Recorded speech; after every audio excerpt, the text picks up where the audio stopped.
The season of 1847 arrived in Bath with an unusual quietness, as though the city itself held its breath. Lord Edward Hartley, Duke of Greymoor, had come not for the waters nor the society, but for something far more practical, a wife who would ask no questions. At 34, he possessed the kind of presence that made drawing rooms fall silent. Tall, dark-haired, with eyes the colour of winter storms, he moved through life with the precision of a man who had learned early that emotion was a luxury he could not afford. His estate was one of the finest in Northumberland, his investments shrewd, his reputation impeccable if somewhat cold. What society did not know, what no one could know, was that he had been given 6 months to live. The physician in London had been quite clear. The weakness in his heart, undetected for years, had finally declared itself. There would be no cure, no reprieve, only time, growing shorter with each passing day. And with that time, a single imperative: secure the line, ensure the estate passed to an heir, even if he would never live to see the child grow. He required a wife of sense, not sentiment, a woman who would understand the transaction, accept the terms, and not burden him with the messy entanglements of affection. Love, he had decided long ago, was for those with the luxury of a future. It was at a modest assembly in the upper rooms that he first saw Miss Clara Ashworth. She stood near the windows, half turned from the room, her attention fixed on something beyond the glass. The lamplight caught the auburn of her hair, dressed simply, without the elaborate arrangements favoured by younger women. She wore a gown of deep green that suggested good taste without ostentation. There was a stillness about her, a quality of self-possession that intrigued him despite himself. "That is Miss Ashworth," said his hostess, Mrs. Pemberton, following his gaze with barely concealed delight. "A gentlewoman of excellent family, though. Somewhat reduced in circumstances since her father's passing. She resides with her aunt here in Bath. Very accomplished, very sensible. Not given to flights of fancy, I assure you." "Age?" Edward asked, his tone as dispassionate as if he were evaluating a horse. 28, I believe. Quite content in her independence, though one wonders—" Mrs. Pemberton let the implication hang delicately. Edward studied her a moment longer. 28, old enough to be practical, young enough to bear children. Sensible, independent, unlikely to nurture romantic expectations. She would do. He crossed the room with deliberate purpose, aware of the eyes that followed him, the whispers that rippled in his wake. Miss Ashworth did not turn until he stood directly beside her, and when she did, he found himself looking into eyes of a clear, intelligent grey. "Miss Ashworth, I believe," he said, offering a precise bow. "I am Greymoor." She curtsied with quiet grace. "Your Grace, you honour me." "I wonder if you might spare me a turn about the room," he said. "I find I am in need of conversation with someone who appears to possess sense." A flicker of something, amusement perhaps, crossed her features. "I shall endeavour not to disappoint, though I confess your Grace sets a rather unusual standard for conversation." They began to walk, slowly, at the edge of the room where the noise was less oppressive.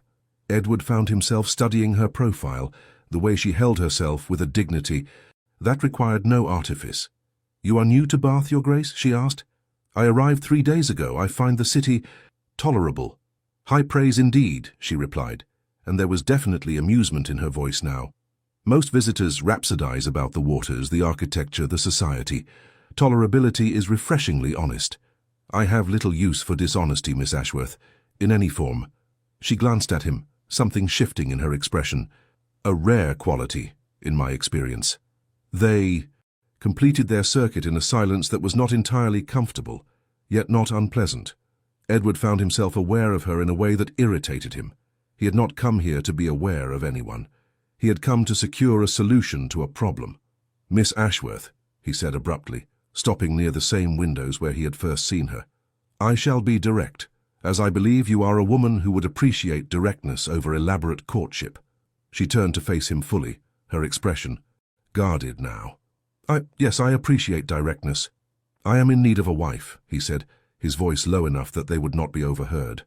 "The circumstances are unusual, but the arrangement would be to your advantage. You would have security, position, and in time, independence. I ask only for discretion and cooperation in certain practical matters." The colour drained from her face, though she did not look away. "Your Grace, This is extraordinarily sudden. I am aware. I am also aware that you are a woman of sense, not given to romantic illusions. I have made inquiries. Your situation, while genteel, is not entirely comfortable. I offer you an alternative." For a long moment, she simply stared at him. Then, very quietly, she said, "You know nothing of me, Your Grace. Nothing at all. I know enough. You are alone in the world, dependent on the charity of relations. You are intelligent, composed, and unlikely to burden me with emotional demands I cannot meet. That is sufficient." Something flickered in her eyes then, hurt, perhaps, or anger quickly suppressed. "And what, may I ask, do you require in exchange for this extraordinary offer?" "An heir," he said bluntly. "I require an heir. Beyond that, you would be free to live as you please within the bounds of propriety." She drew in a slow breath, her hands clasped tightly before her. "You are truly serious." "I am never anything else." "Then I must ask you, Your Grace, why? Why this coldness? Why reduce marriage to a transaction when you clearly possess the means to court anyone you chose?" He met her gaze steadily, and for the briefest moment he considered telling her the truth, that he was dying, that this was not coldness but necessity, that he had perhaps 3 months, perhaps 6, and that sentiment was a cruelty he would not inflict on anyone. But he did not. Instead, he said, "Because sentiment is a luxury I have learned to live without. If that troubles you, Miss Ashworth, then we need—" "Speak no further on the matter."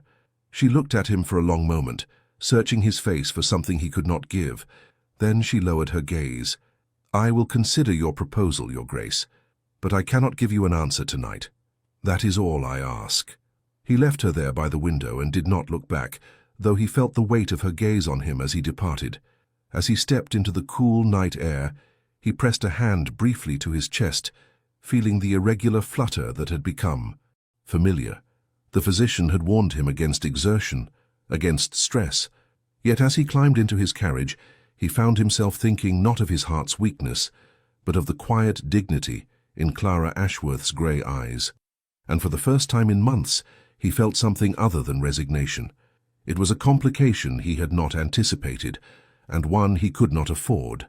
Clara stood at her aunt's window the following morning, watching the rain streak down the glass. She had not slept.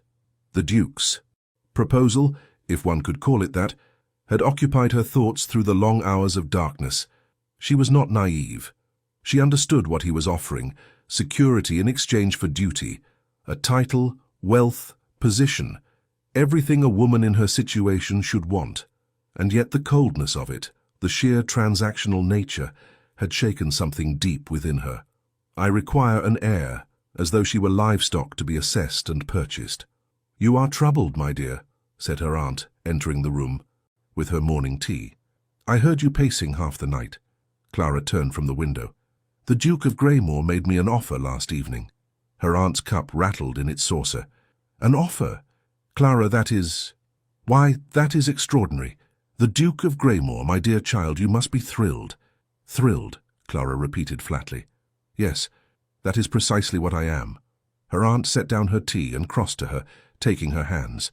"I know he is not what you might have dreamed of in your youth, but— Clara, you must be practical. You are 8 and 20. Your father left you almost nothing. I am happy to have you here, but I cannot provide for you forever. This is an opportunity that will not come again." Clara withdrew her hands gently. "He does not love me, Aunt. He made that abundantly clear." "Love?" Her aunt laughed, not unkindly. "My dear girl, love is for fairy stories. Respect, security, position, these are what matter in a marriage. The Duke is a gentleman of the highest character. He will treat you well." Will he? Clara wondered.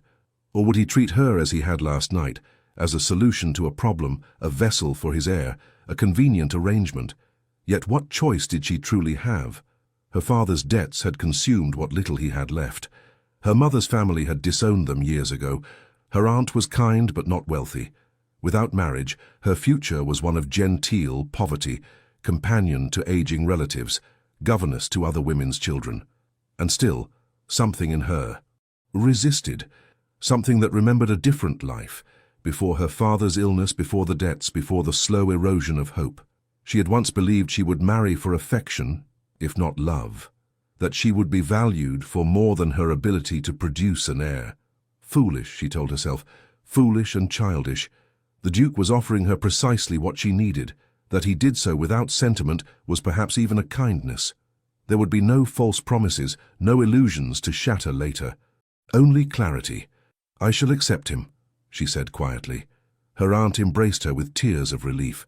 "Oh, my dear Clara, you have made the right choice. You shall see.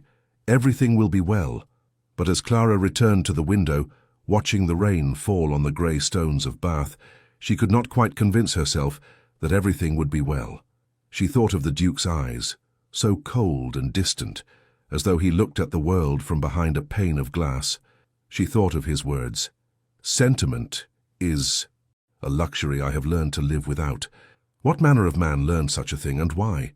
She would accept him.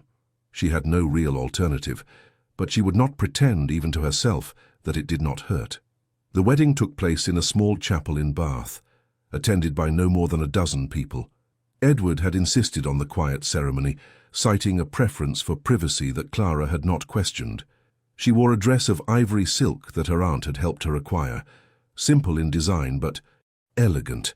As she stood before the altar, repeating vows that felt both sacred and hollow, she stole glances at the man beside her. The Duke, her husband, she reminded herself with a strange internal jolt, stood rigid and correct, his responses delivered in a voice devoid of emotion. He did not look at her during the ceremony. When the vicar pronounced them man and wife, Edward turned to her with the precision of a military drill and kissed her hand, not her lips. It was, Clara thought, entirely in keeping with the nature of their arrangement. The wedding breakfast was a subdued affair at her aunt's home. Edward remained for precisely the appropriate length of time, speaking courteously but distantly with the few guests. Clara watched him from across the room, this stranger who was now her husband, and wondered at the mystery of him. He was handsome, certainly. The severe lines of his face held a kind of austere beauty, and when he moved, there was a grace to him that spoke of excellent breeding and natural athleticism. Yet there was something else, something she could not quite name, a shadow that seemed to follow him, a tension in his shoulders even in repose. As the afternoon drew to a close, Edward approached her with the same formal manner he had maintained throughout. "The carriage is prepared," he said. "We depart for Graymore Hall within the hour, if you are ready." "I am ready, Your Grace." "You need not call me that," he said, a faint crease appearing between his brows. "We are married. Edward will suffice when we are private." "Edward," she repeated, testing the name. It felt presumptuous on her tongue. Something flickered in his expression, too quick to identify. "I have arranged for your belongings to be sent ahead. The journey will take most of the night. I trust you do not mind traveling in darkness." "I do not mind." He nodded once and turned away, leaving her to make her farewells to her aunt, as Clara embraced the woman who had been her only family for 3 years. She felt the finality of the moment settle over her like a shroud. "Be happy, my dear," her aunt whispered, "or at least be content." Clara could promise neither. The journey north was accomplished in near silence. Edward sat across from her in the well-appointed carriage, his gaze fixed on the darkness beyond the window. Clara attempted conversation twice and received such brief, discouraging responses that she abandoned the effort. Instead, she studied him when she thought he would not notice. In the fitful light of the carriage lamps, his face appeared even more severe, carved from granite rather than flesh. Yet there were moments, fleeting, almost imperceptible, when pain seemed to cross his features. A tightening around his eyes, a hand pressed briefly to his chest. "Are you unwell?" she asked during one such moment. His head turned sharply toward her. "I am perfectly well. Forgive me, but you seemed—" "I said I am well, madam." The words were clipped. Final. Clara fell silent, stung. She turned to her own window, watching the countryside slip past in shadow. She had known this would not be a love match, but she had not anticipated such absolute coldness. Was she truly so offensive to him? Or was this simply his nature, remote, impenetrable, locked behind walls of his own construction. They stopped twice to change horses. Each time, Edward descended from the carriage and spoke with the ostlers, his movements precise but somehow laboured. Clara began to suspect that he was in fact unwell, though clearly he would not admit it. The thought troubled her more than she wished to acknowledge. As dawn began to lighten the eastern sky, they turned onto a long drive flanked by ancient oaks. Greymore Hall emerged from the morning mist like something from a dream or a Gothic novel. It was vast, built of grey stone that seemed to absorb light rather than reflect it, with towers and battlements that spoke of medieval origins. Beautiful, yes, but forbidding. "Your home," Edward said, the first words he had spoken in hours. "It is impressive," Clara managed. "It is cold, draughty, and impractical," he replied, with what might have been the ghost of humour. "But it has stood for 4 centuries. That must count for something." The carriage drew to a halt before the main entrance. Servants appeared with the smooth efficiency of long training, and Clara found herself handed down and ushered into an enormous entrance hall. A woman of middle years, dressed in black bombazine, curtsied deeply. "Your Grace, welcome home, and your Grace," she turned to Clara. "May I say how honoured we are to receive you? I am Mrs. Davies, the housekeeper." "Thank you, Mrs. Davies," Clara said, grateful for the warmth in the woman's voice after hours of Edward's silence. "Mrs. Davies will show you to your rooms," Edward said. "I have business to attend to. We shall dine at 8 this evening." And with that, he strode away down a corridor, leaving Clara standing in the centre of the hall, feeling very much like an unwanted parcel that had been delivered to the wrong address. Her apartments were beautiful. There was no denying that. A sitting room, a bedchamber, and a dressing room, all furnished with exquisite taste in blues and creams. Large windows overlooked formal gardens, and beyond them, the wild moorland that stretched to the horizon. As Mrs. Davies bustled about, directing the unpacking of Clara's belongings, she maintained a steady stream of pleasant conversation. The staff had been so hoping His Grace would marry.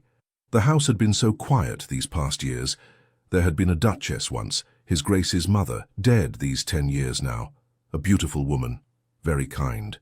Clara listened, filing away each detail, trying to construct some picture of the man who had married her with such cold practicality.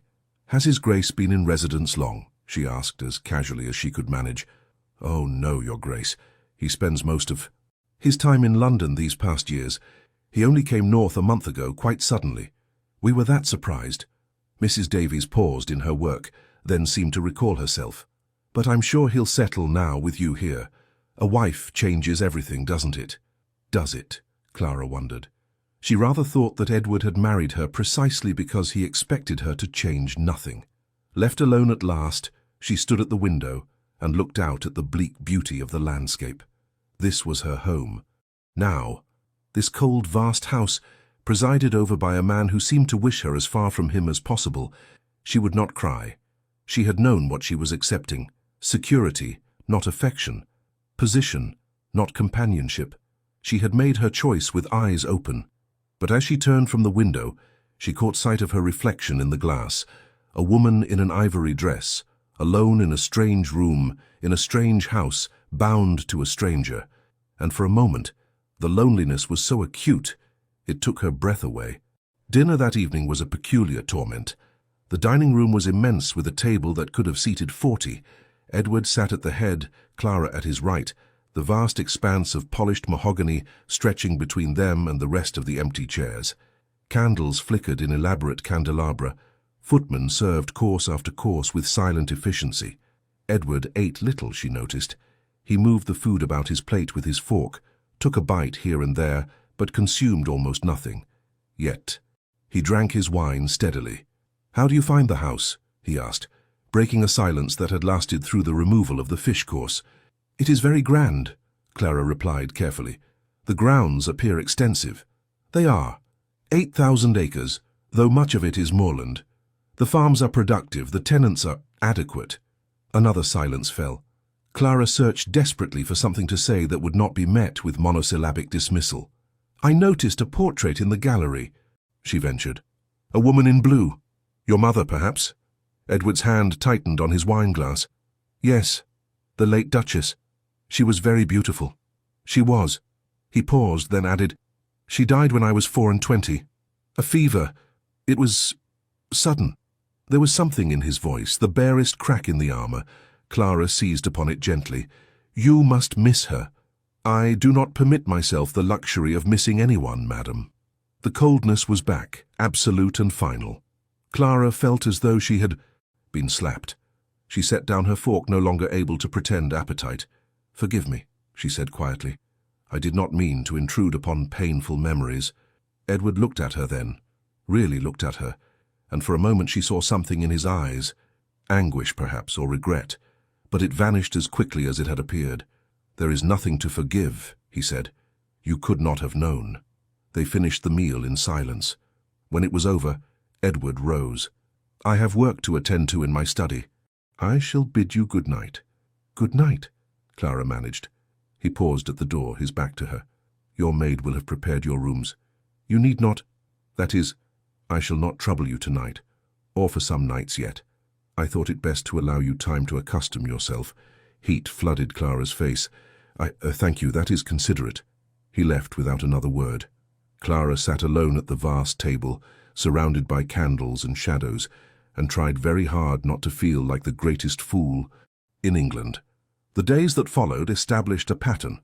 Edward rose early and disappeared into his study or onto the estate. Clara saw him at dinner, where they maintained strained, brief conversations that led nowhere. Afterward, he retreated to his rooms or his study, and she retired to hers alone. She explored the house, finding it beautiful and melancholy in equal measure. There were rooms that had clearly been shut up for years, portraits of ancestors who stared down with varying degrees. Of hauteur, a library that made her gasp with pleasure at its scope.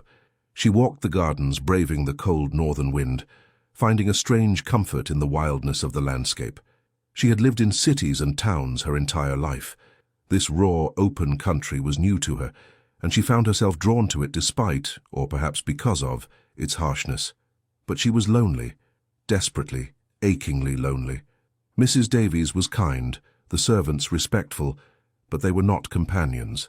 And Edward remained as distant as the moon. She began to understand with a growing sense of despair that this was to be her life. This beautiful prison, this cold courtesy, this marriage that was no marriage at all. On the 10th night, unable to sleep, she rose and wandered the corridors. The house was vast enough that she had not yet explored all of it, and she found herself drawn toward the east wing, which she had been told housed Edward's private apartments. She did not intend to intrude. But, as she passed a half-open door, she heard something that stopped her in her tracks. A sound of pain. Low, stifled, but unmistakable. Without thinking, she pushed the door open slightly. The room beyond was a study, lit by a dying fire. Edward sat in a chair before the hearth, his head in his hands, his shoulders hunched.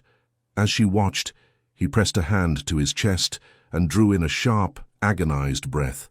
"Edward!" The word escaped her before she could stop it. His head snapped up. For an instant, she saw his face unguarded, pale, drawn, etched with suffering. Then the mask slammed back into place. "What are you doing here?"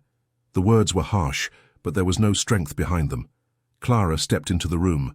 "You are in pain. I heard—" "You heard nothing. Leave. Now." "I will not." She crossed to him, kneeling beside his chair despite his flinch of protest. "You are unwell. Let me help you." "There is no help," he said, and the words were so bleak, so final, that Clara felt her heart contract. "There is no help for me, madam. That is why I married you." She stared at him, uncomprehending. "I do not understand." He laughed, a sound without humor. "No, I did not expect you would. I have been less than honest with you, Duchess." "Then be honest now." For a long moment he simply looked at her. Then, very quietly, he said, "I am dying, Clara. I have at most a few months. I married you to secure an heir before I run out of time." The world seemed to tilt. Clara reached for the arm of the chair to steady herself. "Dying," she repeated numbly. "You are dying." "My heart. A weakness I was born with, apparently. It has worsened these past months. The physicians are quite certain. There is nothing to be done." "Why?" Clara whispered. "Why did you not tell me?" Because you would not have accepted me had you known, and I could not fail in this. The estate, the title, everything depends upon an heir. I could not be the last. I could. Not let it end with me. Clara felt tears burn behind her eyes. So you lied to me? Yes. He met her gaze steadily. I lied to you. I married you under false pretenses. You may hate me for it if you wish. You would be entitled. I do not hate you, she said, and was surprised to find it true. I am devastated and angry, but I do not hate you. He looked away into the dying fire. Then you are more generous than I deserve. Clara rose, her legs unsteady. Her mind reeled, trying to process this revelation. Everything, the coldness, the haste, the transactional nature of their marriage, all of it made terrible sense now. How long have you known? She asked. Since autumn. Nearly 4 months now. And you have told no one? My physician, my solicitor, and now you. She thought of the servants, the estate, the world that revolved around this man, all of them ignorant of the truth, all of them about to lose him. I should like to help, she said quietly. If there is anything I can do. There is nothing, Edward said, except what I married you for, and even that, I find I do not have the heart to demand it of you. Not now, not when you know. Clara stared at him. This proud, cold man, admitting weakness, offering her in his way a reprieve. You are a fool, she said softly. He looked up, startled. You are a fool if you think I would refuse you now, knowing what I know. I may have married you for security, Edward, but I am not so heartless as to deny a dying man his last wish. Something raw and painful crossed his face. Clara, no. She held up a hand. Do not thank me. Do not apologize. Just allow me to do this one thing, to give you what peace I can. She turned and left before he could respond, before the tears that threatened could fall. Only when she reached her own rooms did she allow herself to sink onto the bed, her whole body shaking. He was dying. Her husband of 10 days was dying, and she, God help her, had agreed to bear his child, knowing she would raise that child alone. What manner of tragedy had she married into? The knowledge changed everything and nothing. Edward still maintained his distance, but now Clara understood why. He was not cruel, merely dying. He was not cold, merely desperate to control what little remained to him. Armed with this understanding, she found herself watching him with new eyes. She saw the way he gripped the stair rail when he thought no one was looking, the pallor that crept over his face by evening, the careful way he moved, as though his body were a fragile thing he must manage with precision, and she saw too the moments when his guard dropped, when he stood at the library window, staring out at the moors, with an expression of such longing, it made her chest ache, when he touched the spine of a book as though memorizing its texture, when he listened to the wind with the intensity of a man hoarding sensations against a coming darkness. 3 weeks into their marriage, Clara took to joining him for breakfast. He did not invite her, but neither did he object when she appeared in the morning room, taking her place across from him as he read his correspondence. The steward wishes to discuss drainage on the eastern fields, he said one morning, not looking up from his letters. I trust you have no objection to his calling this afternoon. Why should I object? You are the Duchess. This is your home. You have every right to know what occurs upon the estate. Clara set down her teacup. Edward, I would very much like to understand the workings of Graymore. If you are willing to teach me. He looked up then, surprise evident in his face. Why? Because you are dying, and someone will need to manage this after you are gone. Because I will be alone here, responsible for all of this, and I am terrified of failing. But she did not say that. Instead, she said simply, because it matters to you. Therefore it matters to me. Something shifted in his expression. Not softening precisely, but a reduction in the rigidity that usually defined him. Very well, he said. You may join us for the meeting. It became a pattern. The steward's visits, the land agent's reports, the endless details of running a vast estate. Clara attended all of it, listening, learning, asking questions that Edward answered with increasing patience. She saw the approval in Mrs. Davies's eyes, the quiet respect of the steward, and she saw Edward begin, almost imperceptibly, to rely upon her. "What do you think of Perkins's proposal for the tenant cottages?" he asked one evening over dinner. Clara, startled to be consulted, considered carefully. "I think his instinct is sound, but the timeline is ambitious. Perhaps if we phase the repairs over 2 seasons rather than 1. Edward nodded slowly. "Yes, that would be more practical. I shall tell him." It was a small thing, but it felt like a victory. A month into their marriage, a letter arrived from London. Edward read it at sea. Breakfast, his face growing darker with each line. "Trouble?" Clara asked. "My cousin," he said, his tone clipped, the air apparent. "He has invited himself to visit. Surely that is not unusual. You must have family." "I have Richard," Edward interrupted, "who is everything I am not. Charming, affable, utterly without sense or responsibility. He has been waiting for me to die since we were children." The bitterness in his voice was shocking. Clara set down her fork.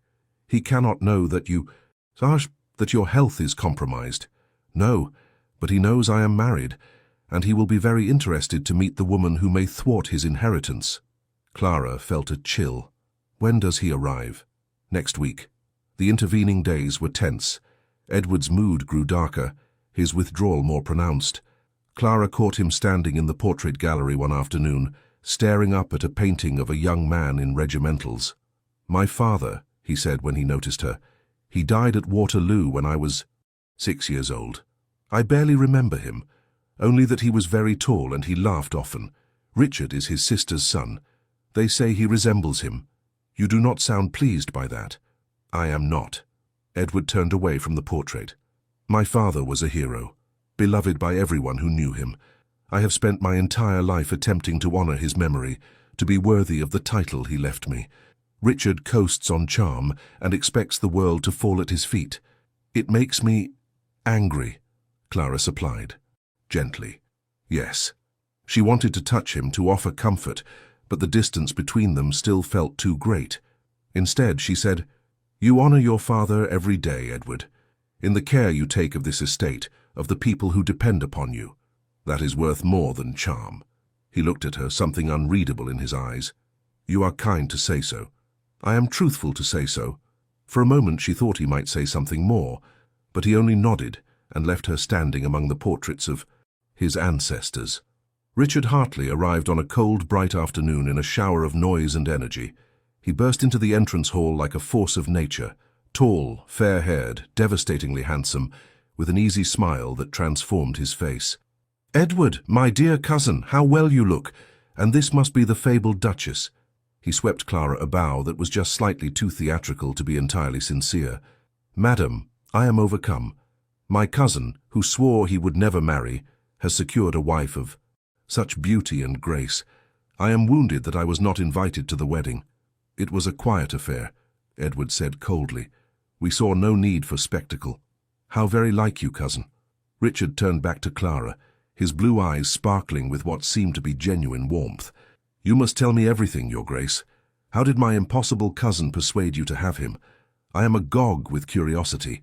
Clara found herself smiling despite her wariness. There was something infectious about Richard's charm, a lightness that was utterly absent from Greymore Hall. "I'm afraid the courtship was rather brief," she said. "We are still becoming acquainted." "Brief? How perfectly scandalous. I approve enormously." Richard offered her his arm. "Come, you must show me the gardens. Edward, you don't mind if I monopolize your wife for an hour?" "Excellent." Before Clara quite knew what was happening, she was being escorted into the gardens by her husband's heir, while Edward watched from the doorway. With an expression that might have been carved from stone, Richard was, Clara had to admit, excellent company. He kept up a steady stream of entertaining conversation, pointed out features of the garden she had not yet discovered, and displayed a knowledge of botany that surprised her. "My mother was passionate about gardens," he explained. "I spent half my childhood following her about, learning the names of plants. Edward thinks me frivolous, but I do retain some useful knowledge." "I am certain His Grace does not think you frivolous," Clara said, though she was not certain of any such thing. "Oh, he does. He thinks I'm a wastrel who will run the estate into the ground the moment I inherit. And perhaps he's right. I have none of his sense of duty, his rigid self-control. I prefer to enjoy life rather than endure it. There was an edge beneath the lightness, something that made Clara study him more carefully. You speak as though inheritance is a certainty, she said quietly. Richard's smile turned rueful. Is it not? Edward has been determined to remain unmarried for as long as I have known him. That he wed you so suddenly suggests... Well, forgive me. I should not speculate. Speculate about what? About whether my cousin is dying. Clara's breath caught. Richard saw her reaction, and his expression softened. I am sorry. That was indelicate. But you must have wondered. The sudden marriage, the remoteness of the ceremony, his refusal to come to London for the season. It all suggests a man in a great hurry to secure his succession. You are mistaken, Clara said, the lie burning on her tongue. His Grace is in perfect health.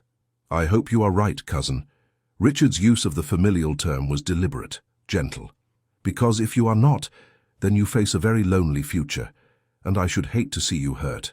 They returned to the house in silence. Edward met them in the hall, his eyes moving between them with sharp assessment. Richard has been most entertaining, Clara said, keeping her voice light.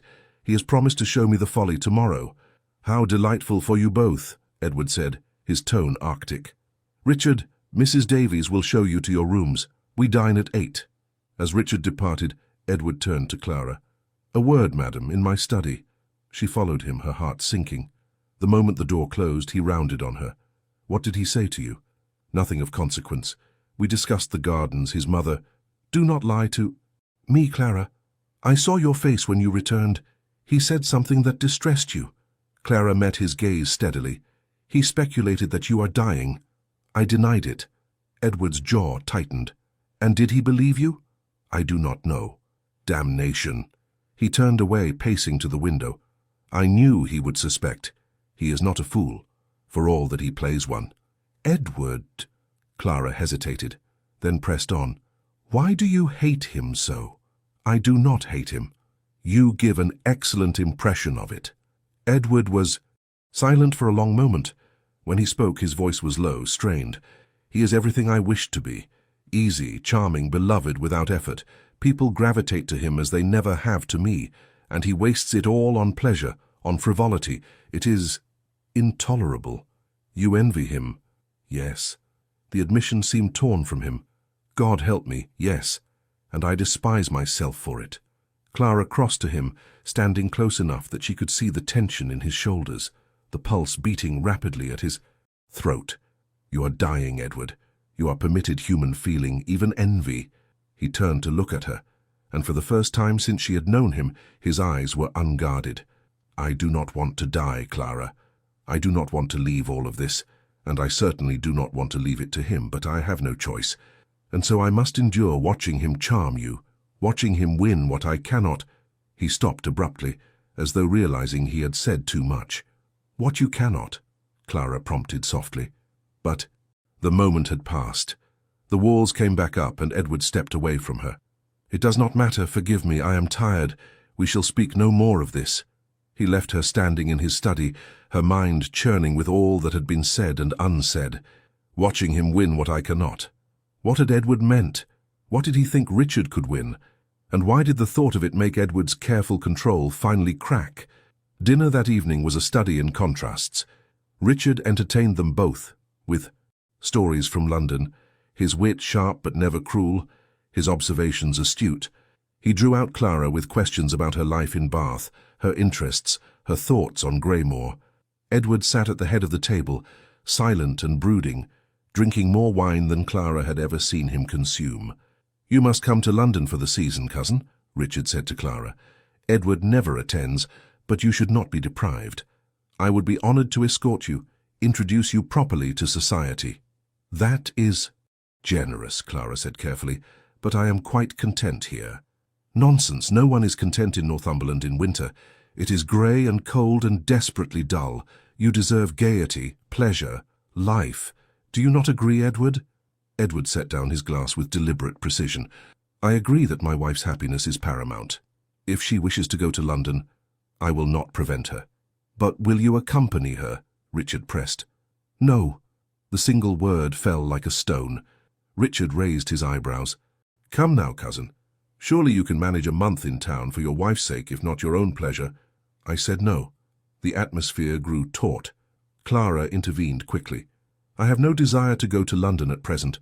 Perhaps in the spring, when you will be dead." She did not say. "When I will be alone and searching for any distraction from grief." Richard seemed to hear it anyway. His expression softened, and he inclined his head. "As you wish, cousin. The invitation stands, whenever you choose." After dinner, Richard suggested cards. Edward declined, citing work.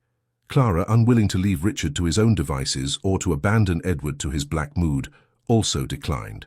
She found Edward in the library, standing before the fire with a book unopened in his hands. "You should have stayed with Richard," he said without turning. "He is far better company than I."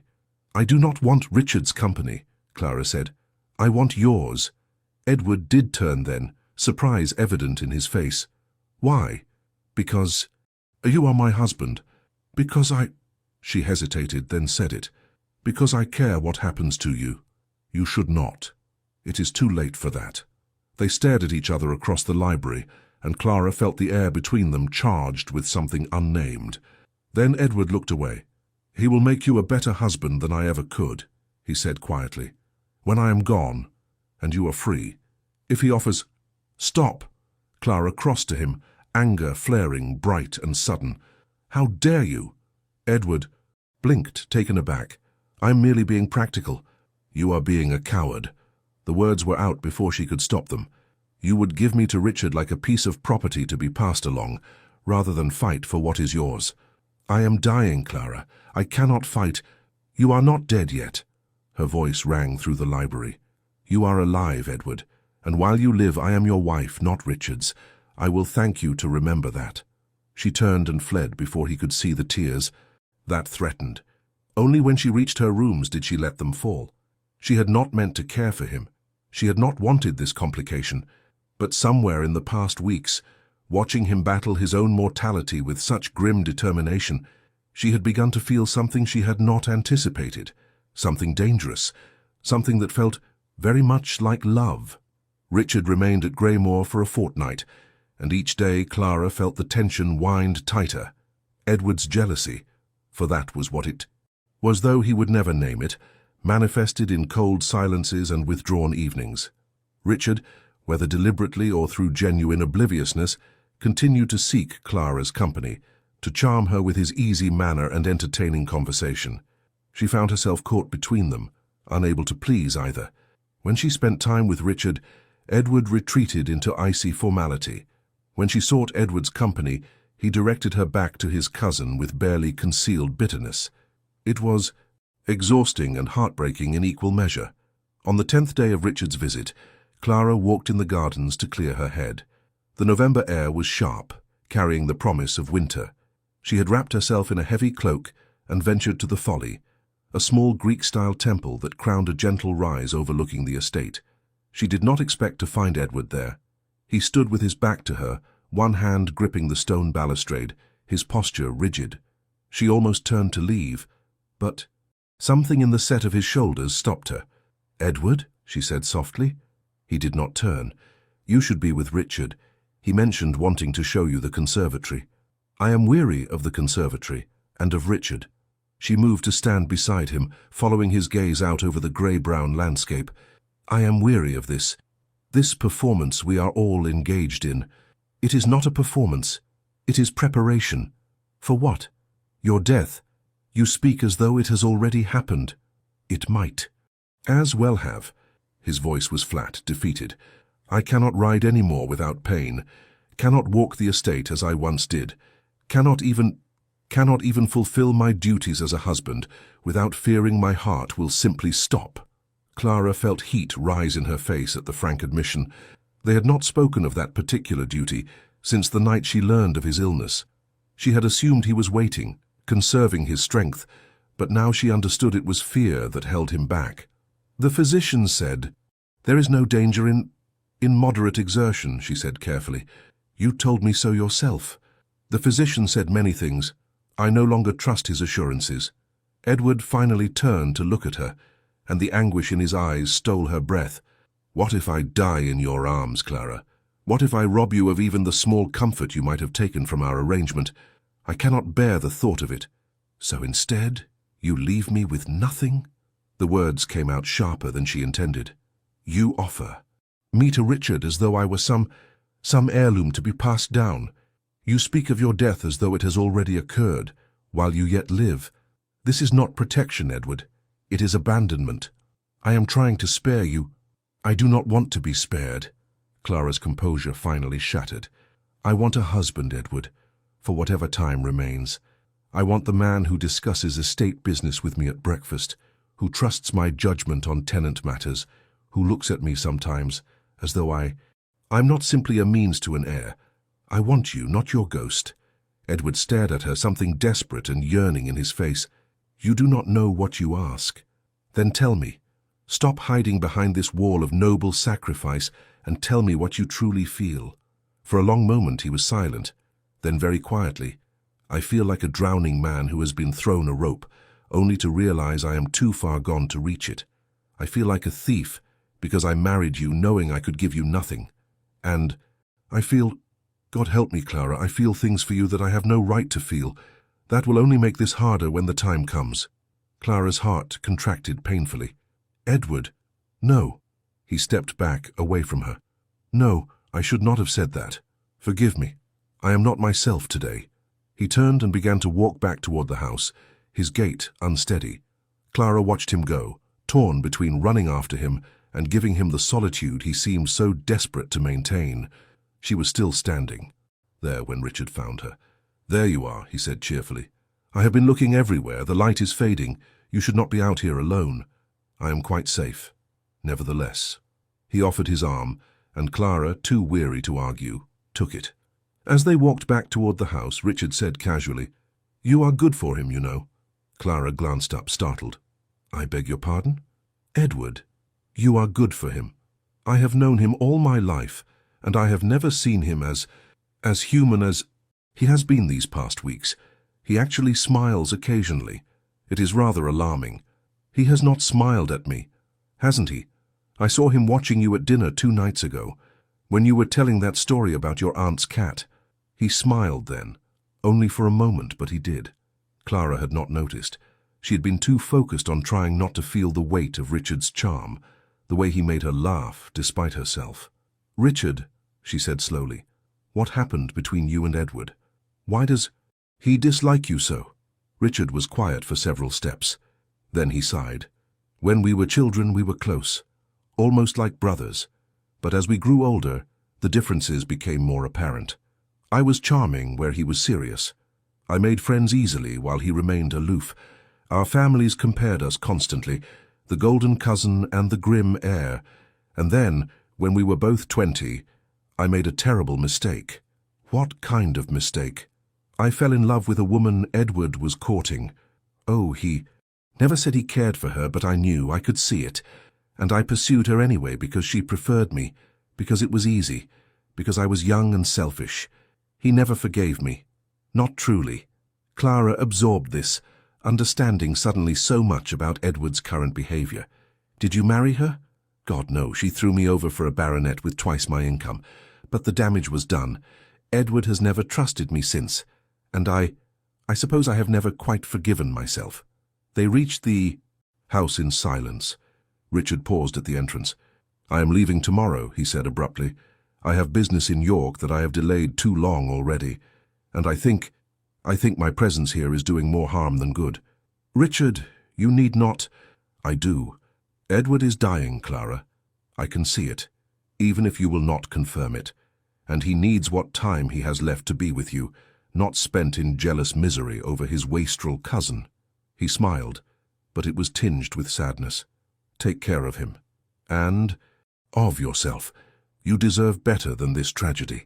He left her standing in the hall, and Clara felt tears prick her eyes. She had judged Richard unfairly, she realized.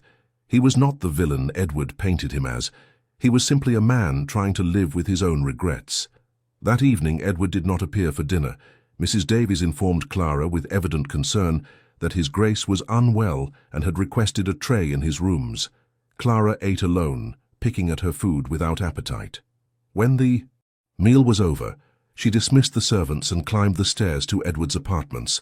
She hesitated before his door, knowing she was violating the unspoken boundaries of their arrangement. But something Richard had said, "He needs what time he has left to be with you," drove her forward. She knocked softly. No answer. "Edward, I am coming in." She opened the door to find him sitting before his fire, still fully dressed, a glass of brandy in his hand. He looked up as she entered, surprise and something else, something that might have been hope, crossing his face. "Clara, you should not be here." "Where else should I be?"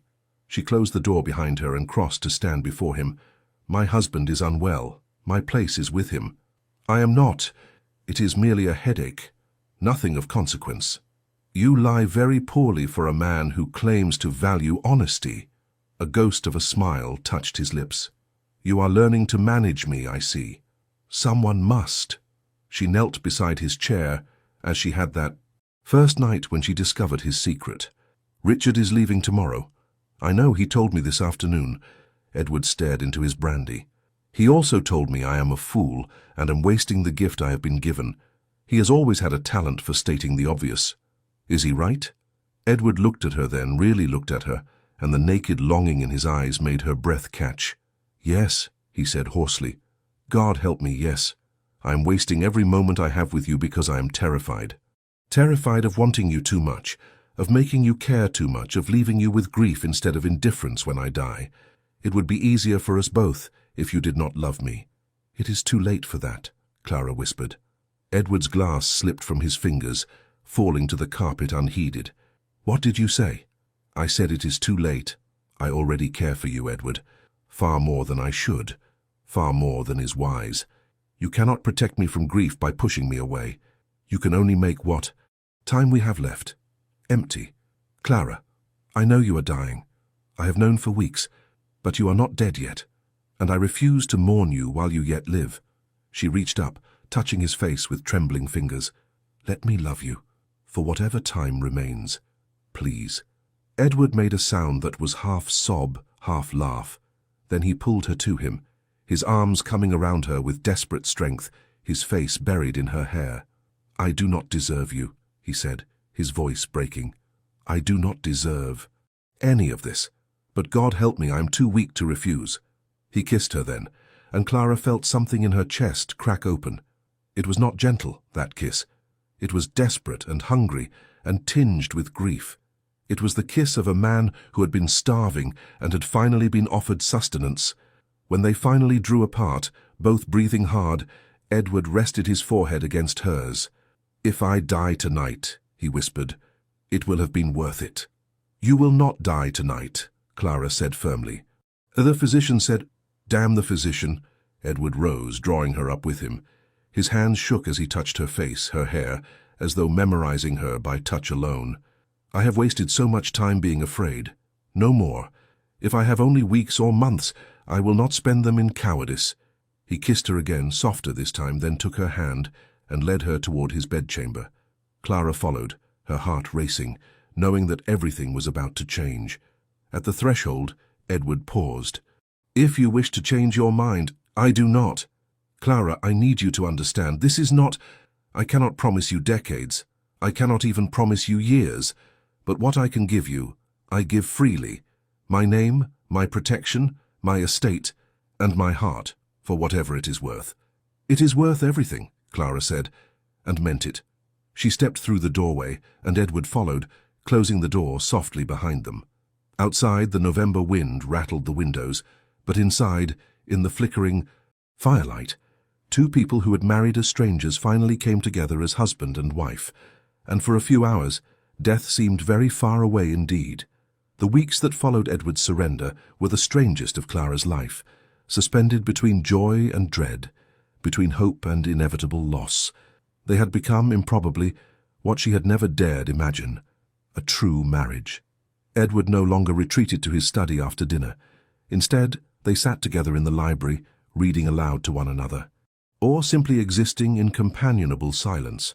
He taught her chess, and she discovered he was a ruthless player who showed no mercy, which made her rare victories all the sweeter. They walked the estate together when his strength permitted, Edward pointing out landmarks and sharing stories of his childhood. She learned that he had been a lonely child, isolated by his rank and by the weight of expectations, that his mother's death had devastated him more than he had ever admitted, that he had loved this land with a fierce devotion that bordered on religious, and at night they came together with an intensity that sometimes frightened Clara in its desperation. Edward made love to her as though each time might be the last, and perhaps, she thought with a pang, it might be. But there were costs to this newfound intimacy. Edward's health, never robust, began to deteriorate more rapidly. The exertion, the emotion, the very act of living fully, rather than merely existing, all of it took its toll. Clara would wake to find him sitting at the window in the pre-dawn darkness, one hand pressed to his chest, his breathing labored. He tried to hide it from her, but she saw. She always saw. "You should rest more," she said one morning, finding him already dressed and preparing to meet with the steward. "I will have eternity to rest," Edward replied, his tone light but his eyes shadowed. "I will not waste what time I have." It was both beautiful and terrible, watching him burn through what remained of his life with such fierce determination. Clara felt helpless, caught between admiring his courage and wishing desperately that he would slow down, conserve his strength, give them more time. But time, she was learning, was not something they could control. December arrived with the first snow. Clara woke one morning to find the landscape transformed, white and pristine under a pale winter sun.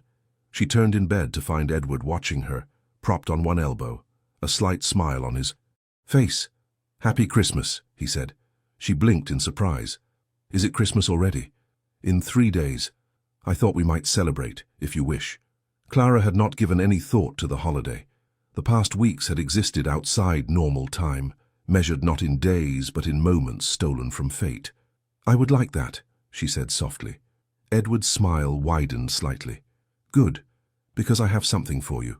He rose, moving carefully to his wardrobe, and returned with a small velvet box. Clara sat up, pulling the coverlet around herself, her heart suddenly racing. "Edward, you should not have—" "Open it." Inside was a ring, gold, set with sapphires that matched the blue of her favorite gown, but it was the design that made her breath catch, a delicate band engraved with tiny forget-me-nots. "It was my mother's," Edward said quietly. "She wore it always. I want you to have it." Clara's vision blurred with tears. "Edward, I cannot. This should go to our child, if we are blessed. With one. You are my wife. It belongs to you." He took the ring from the box and slipped it onto her finger. It fit perfectly. "I want you to wear it. To remember." To remember him, Clara understood. When he was gone, she threw her arms around him, holding him tightly, feeling the too rapid beat of his heart against her chest. "I will never forget you. Never."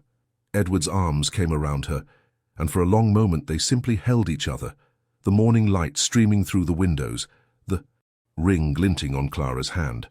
Christmas was a quiet affair, just the two of them, the servants given the day to celebrate in their own quarters. Edward had arranged for a modest feast, and they dined in the small parlour rather than the cavernous dining room. He seemed lighter that day, younger somehow. He told her stories from his childhood Christmases, before his mother died, when the house had been full of guests and laughter.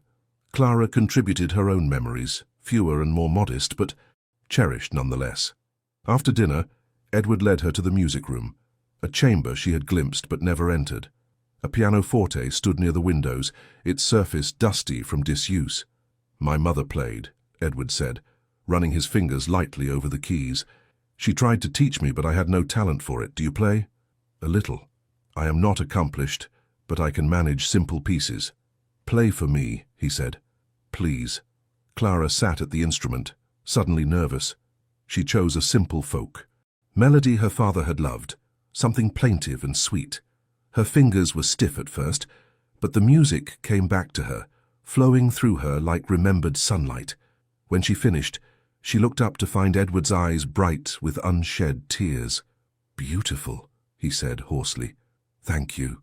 They stood together at the windows afterward, watching snow fall in the darkness.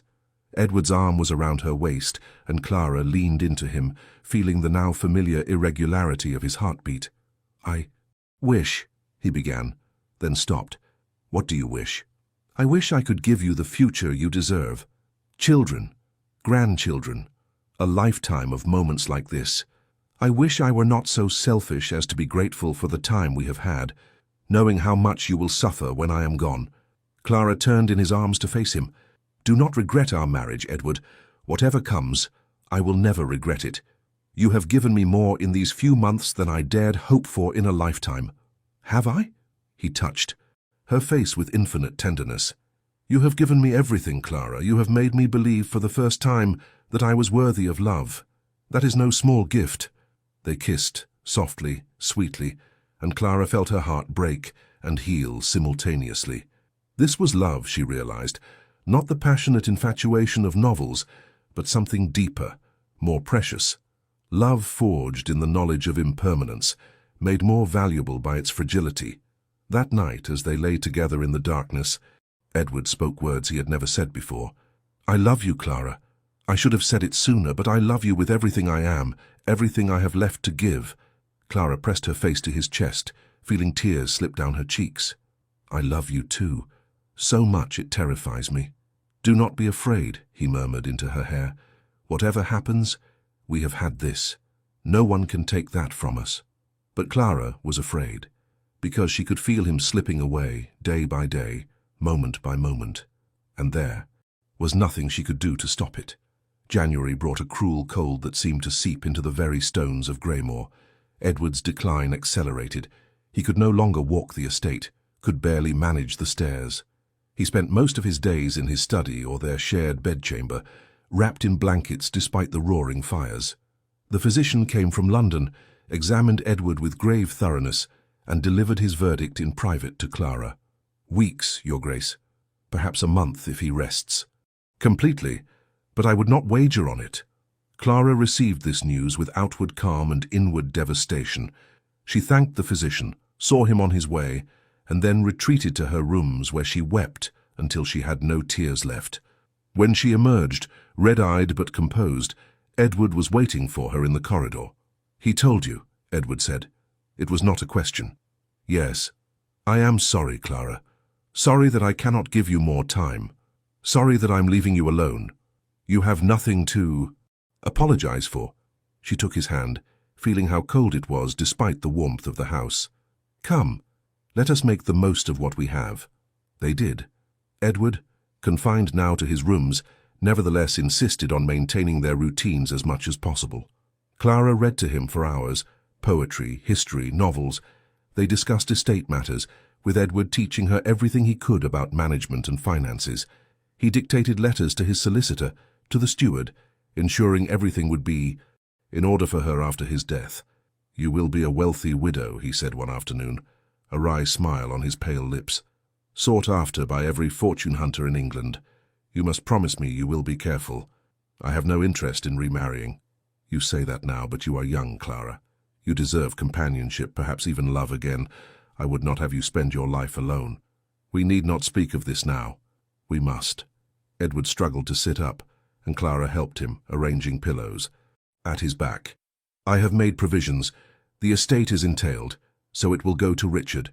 But there are substantial funds set aside for you, properties in London and Bath that are yours outright. You will never want for anything material." "I want you," Clara whispered. "I want time. I want the life we should have had." "I know." Edward drew her close, pressing a kiss to her forehead. "God, I know. But we cannot have it, so we must be grateful for what we have been given." Clara nodded against his chest, unable to speak past the lump in her throat. That night Edward's breathing grew laboured. Clara sent for the physician, but there was nothing to be done. She held Edward's hand through the dark hours, watching him fight for each breath, praying for a miracle she knew would not come. By morning he was weaker than she had ever seen him. His skin had taken on a greyish pallor, his lips tinged with blue. "Clara," he whispered, his voice barely audible. "I am here. I am right here. I need to tell you. Rest, my love, save your strength." "No." He gripped her hand with surprising strength. "Listen, in my desk. Letter. For you. Only you. Read it. When I am gone. Promise me. I promise. But Edward, you are not. Promise me, he insisted, his eyes desperate. I promise. I swear it. He relaxed slightly, his grip loosening. Love you. Always loved you. From the moment you stood by that window in Bath. Knew then. Clara felt tears stream down her face. I love you too, I will always love you. Edward smiled, a shadow of his rare, genuine smiles. Good, he breathed. That is, good. His eyes closed and Clara felt panic seize her. Edward? Edward? His eyes flickered open again. Still here. Just tired. Then sleep. I will be here when you wake. Promise? I promise. She held his hand as he drifted into sleep, his breathing shallow and irregular. She held it through the morning, through the afternoon, through another long night. And she was holding it when, just before dawn, his breathing simply stopped. Clara sat in the sudden, terrible silence, unable to process what had happened. She stared at Edward's face, peaceful now in death, and waited for him to draw another breath. He did not. No, she whispered. No, please, not yet. We need more time. But time, indifferent and cruel, had run out. The Duke of Greymore was dead, and Clara was alone. The funeral was everything Edward would have hated, grand, elaborate, attended by hundreds who had never truly known him. Clara moved through it like a ghost, accepting condolences from strangers, playing the role of grieving duchess while feeling nothing but a vast, howling emptiness. Richard came, of course. Now the Duke of Greymore, though he looked miserable in the role, he stood beside Clara at the graveside, offering silent support, and she was grateful for his presence, even as she resented the fact that he lived while Edward did not. After the funeral, after the guests departed and the house fell quiet, Clara finally allowed herself to retreat to Edward's study. She had not opened the letter yet, the one he had made her promise to read. She had been too raw, too shattered. But now, a week after his death, she finally felt strong enough to face whatever Edward had left her. She found the letter in his desk exactly where he had said it would be. Her name was written on the front in his precise hand. Clara. With shaking fingers, she broke the seal. My dearest Clara, if you are reading this, then I am gone and you are alone. I am sorry. I know I have apologized countless times for the circumstances of our marriage, for the deception that brought you to me, for the grief I knew I would cause you. But I must apologize once more for a lie I have carried since the day we met. I told you I was dying.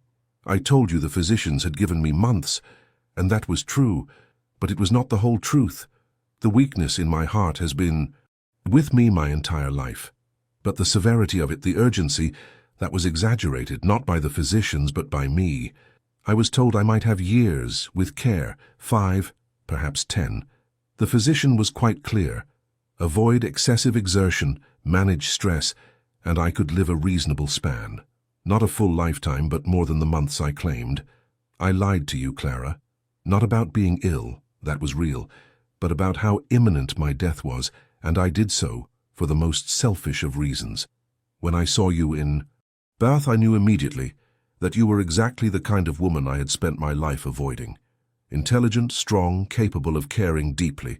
The kind of woman who could break my carefully constructed defenses, who could make me feel things I had spent decades refusing to feel. I could have courted you honestly, could have told you the truth about my health and let you decide. But I was afraid, terrified actually, that you would refuse me, that you would see a man with perhaps a decade left and decide it was not worth the eventual grief. So I lied. I made myself into a tragic figure with mere months to live, knowing it would appeal to your compassion, your sense of duty. I gave you no time to think, no opportunity to refuse. I trapped you with urgency that was false. I told myself it was necessary, that I needed an heir quickly, that the estate required it. But the truth is simpler and more shameful. I wanted you. I wanted you from the moment I saw you, and I was willing to lie to have you. The cruelty of it is that my lie became truth. The stress of the deception, the weight of my guilt, the intensity of my feelings for you, all of it weakened my heart far more rapidly than the physicians anticipated. By the time I realized what I had done, By the time I fell so completely in love with you that I could barely breathe for the agony of it, it was too late. I had weeks, not years, and I had no one to blame but myself. I wanted to tell you. God knows I wanted to confess it all, but I was a coward. I could not bear to see the betrayal in your eyes, to watch your love turn to contempt. So I kept silent, and I let you love a man who had lied to you from the very beginning. I do not ask for your forgiveness, Clara. I do not deserve it. But I need you to know, everything else was real. My love for you was real. The man I became in our marriage, the man who laughed with you, who held you, who treasured every moment, he was real. You made me want to be better. You made me want to live, truly live, for the first time in my existence, and the greatest tragedy of my life is that I realized it too late. There is more I must tell you, and this is perhaps the cruelest part of all. You are carrying my child. I did not tell you because I was not certain, and I did not want to give you false hope. But the physician confirmed it 3 days before my death. You are perhaps 2 months along. You will think this changes nothing, that the child was the entire purpose of our marriage. But it changes everything for me. Because now you will never be free of me. You will raise my child alone, and every time you look at him or her, you will remember the man who deceived you. I am sorry. Those words are inadequate, but they are all I have. There is one final thing. I have left instructions with my solicitor that, should you wish it, you may contest the entailment. The estate should have been yours outright. You earned it far more than Richard ever could. But I could not break the law, only suggest ways around it. The solicitor has details. Do with them what you will. I love you, Clara. I loved you before I knew you. I loved you as I lied to you. I loved you as I married you under false pretenses. And I loved you as I died, knowing I had destroyed any chance of your happiness. Forgive me or do not. Remember me or forget me. Live the life you deserve, the life I stole from you. Whatever you choose, know that you were the only real thing in my entire existence. Yours even in death, Edward. Clara read the letter 3 times, each word cutting deeper than the last. Then she set it down with trembling hands and simply sat, staring at nothing. He had lied. All of it. The urgency, the desperate proposal, the tragic romance of their marriage, built on a lie. She should be furious. She should hate him. She should feel betrayed, manipulated, used. But instead, she felt nothing. A vast, empty numbness that seemed to extend forever. Then slowly feeling began to return, and with it came understanding. Edward had lied, yes, but he had also loved her, truly, desperately loved her, and that love had killed him far more surely than any weak heart. He had destroyed himself for her, had burned through whatever time he might have had in the intensity of his feeling, had died not from illness, but from the weight of his own guilt and love combined. It was tragedy of the highest order, and it was, somehow, the most romantic thing she had ever heard. Clara pressed a hand to her abdomen, where a child, Edward's child, was growing. She had not known, had not even suspected, but now that she knew, she felt a fierce, protective love surge through her. "You fool," she whispered to the empty air, to the ghost of her husband. "You magnificent, tragic fool." She wept then, finally. Great, racking sobs that shook her entire body. She wept for Edward, for herself, for the child who would never know its father. She wept for the life they might have had he been honest from the beginning. She wept for the life they did have, brief and intense and real, despite the lies that founded it. When the tears finally subsided, she found Richard standing in the doorway. She had not heard him enter. "Clara," he said gently, "I heard. Are you all right?" She laughed, a sound without humor. "No, but I will be." Richard crossed to her, saw the letter on the desk. "What is this?" "Edward's confession. His final act. Of honesty." She handed it to him. "Read it. You are the Duke now. You should know what manner of man you succeeded." Richard read the letter in silence, his expression growing darker with each paragraph. When he finished, he set it down carefully and looked at Clara with something like awe. "He loved you more than I thought any man capable of loving," he said quietly. "Yes, and it killed him. Will you forgive him?" Clara considered the question. Would she? Could she? I do not know, she said, honestly. Ask me again in a year. For now I can only try to understand. Richard nodded. Then carefully, the child. You will need support, assistance. I know I am a poor substitute for Edward, but I am family. Whatever you need, Clara, you have only to ask. Thank you. Clara stood, suddenly exhausted. There is one thing you can do for me. Name it. Tell me about him. About Edward when he was young, before he learned to wall himself off from the world. I need to know who he was before grief and duty and fear made him into the man I married. Richard's expression softened. I can do that. We have the rest of the evening, and I have stories enough for a dozen evenings. But Clara, the man you married, the man who loved you so desperately he burned himself to ash for you, that was who Edward truly was. Everything else was just armor. Clara nodded, feeling fresh tears threaten. Then tell me about the armor, so I can understand why he needed it. They sat together in Edward's study as darkness fell, and Richard spoke of their childhood, of a lonely boy trying to live up to an impossible legacy, of a young man who lost his mother and never quite recovered, of all the small wounds that had accumulated until Edward believed himself incapable of love. And Clara listened and learned and began slowly to understand. 6 months later, Clara stood in the gardens at Greymoor, her hand resting on the swell of her abdomen. Summer had come, transforming the bleak northern landscape into something approaching beauty. Roses bloomed in abundance, filling the air with their perfume. She visited Edward's grave daily, a simple stone monument in the family cemetery. Today she brought forget-me-nots, their blue matching the ring she still wore. I have decided to forgive you, she said to the gravestone, not because you deserve it, but because I cannot carry this anger and raise our child. Yes, the physician is quite certain it is a girl. She deserves better than a mother consumed by bitterness. The breeze stirred her hair, and Clara imagined she could feel Edward's presence, listening. I have named her Catherine, after your mother.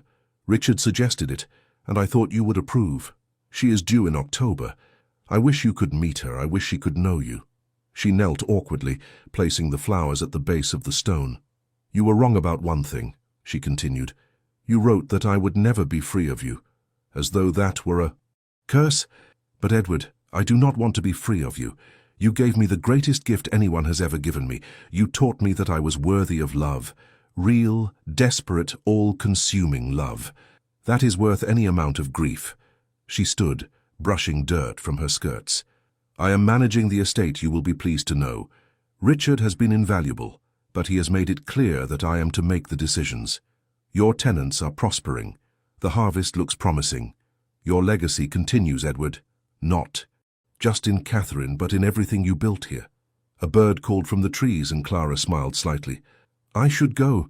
Mrs. Davies worries if I am out too long in my condition, but I will return tomorrow. I always do. She turned to leave, then paused, looking back at the grave. I love you, she said simply.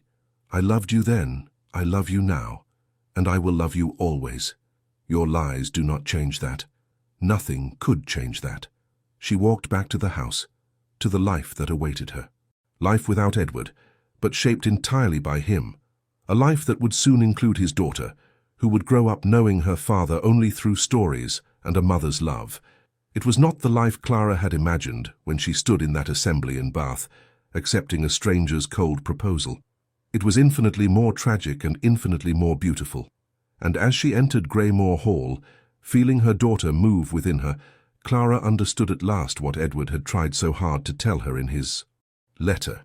Their love had been built on lies, yes, but it had transcended them.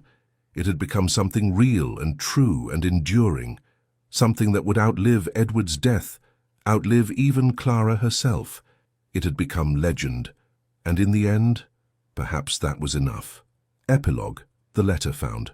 20 years later, Catherine Hartley, daughter of the late Duke of Greymoor, discovered her father's letter while sorting through her mother's belongings after Clara's peaceful death at the age of 48.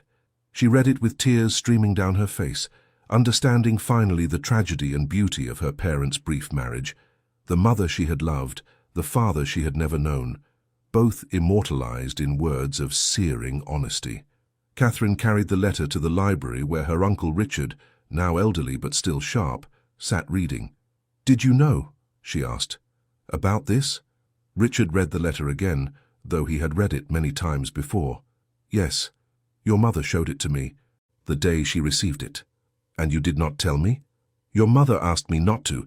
She said you should discover it on your own when you were ready to understand." Catherine sank into a chair. "He loved her so much he killed himself for her." "Yes. That is the most romantic and most foolish thing I have ever heard." "Yes." Richard smiled slightly. "Your father was many things, Catherine, but he was never anything less than absolute in his devotion."